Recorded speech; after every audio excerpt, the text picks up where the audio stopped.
Hello friends, today our topic is power of long term investments. మనలో చాలా మంది మన లైఫ్లో మిస్ చేసుకునే బిగ్గెస్ట్ ఆపర్చునిటీ ఏంటంటే లాంగ్ టర్మ్లో ఇన్వెస్ట్ చేయడం. అసలు లాంగ్ టర్మ్లో ఇన్వెస్ట్ చేయడానికి మనకున్న బెస్ట్ ఆప్షన్స్ ఏంటి, ఎంత టైం పీరియడ్ వరకు మనం వెయిట్ చేయాలి అనేది నేను మీకు ఈరోజు వీడియోలో చెప్తానండి.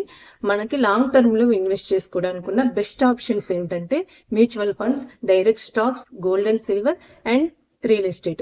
వీటిల్లో ఎందులో ఇన్వెస్ట్ చేసుకున్నా సరే మనం మినిమం 15 to 20 years వరకు వెయిట్ చేయాలండి.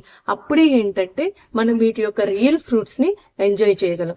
మెయిన్లీ మ్యూచువల్ ఫండ్స్లో ఇన్వెస్ట్ చేసుకోవాలి అనుకునే వాళ్ళకి ఏంటంటే స్ట్రాంగ్ మైండ్ సెట్, పేషెన్స్ ఉండాలండి.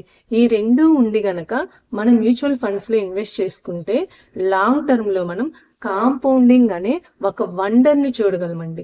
అసలు మ్యూచువల్ ఫండ్స్ అంటే ఏంటి, ఈ కాంపౌండింగ్ అంటే ఏంటి, వీటిలో ఎలా ఇన్వెస్ట్ చేయాలి అనేది నేను మీకు నెక్స్ట్ వీడియోలో చెప్తానండి.